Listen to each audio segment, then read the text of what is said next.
आइए आत्मकथा की बात करते हुए हम आगे बढ़ते हैं।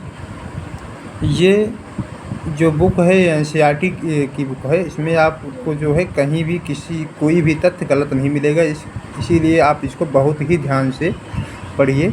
और ये बुक कहीं भी किसी भी प्रकार की पूरी बुक में मैंने देखा है कहीं भी एक भी त्रुटि नहीं पाई गई इस बुक में।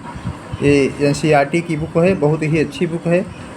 और उसी के क्रम में हम आगे बढ़ते हैं। आज हम आत्मकथा के बारे में थोड़ा सा और आगे बढ़ते हैं। ये हरिवंश राय बच्चन साहब की आत्मकथा 4 भाग में प्रकाशित है।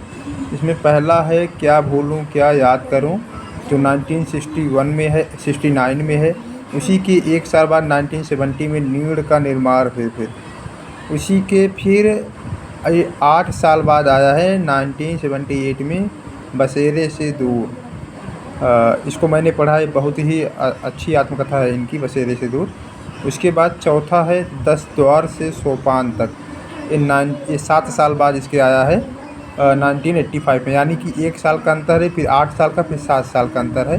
तो इसको आप लोग याद रखिएगा। उसके बाद है वृंदावन लाल वर्मा। ये भी इनकी भी बहुत चर्चित जो है आत्मकथा है अपनी कहानी, और 1972 में ये आया है अपनी कहानी। इसको आप लोग याद रखिएगा, वृंदावन लाल वर्मा की है अपनी कहानी 1972 में। उसके बाद रामावतार अरुण, इनकी कोई ख़ास हमको लगता नहीं है। अरुणायन 1974 में आप लोग देख लीजिएगा।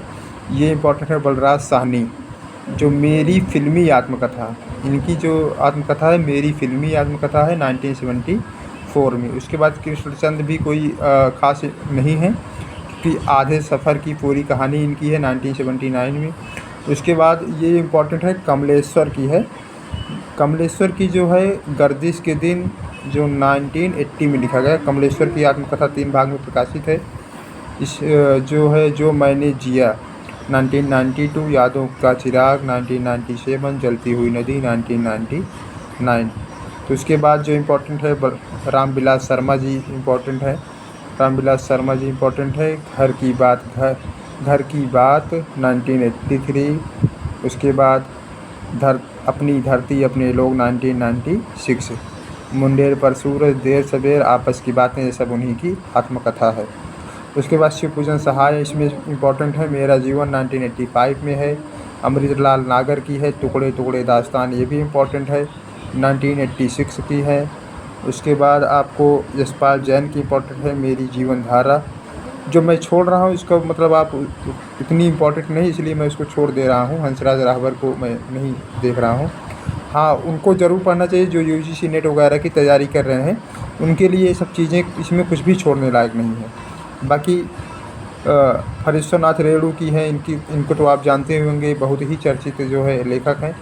ये इनका है आत्मपरिचय उपन्यास है, 1988 में आया है। उसके बाद डॉक्टर नागेंद्र का है अर्धकथानक बनारसी दास जैन की है, जो 1641 में है। उसके बाद डॉक्टर नागेंद्र की जो है अर्धकथा है, जो 1988 में है। थोड़ा इसको आप लोग ध्यान से देखिएगा। उसके बाद कन्हैया लाल मिश्र प्रभाकर की है तप्ती पगडंडियों पर पदयात्रा 1989 में। ओके।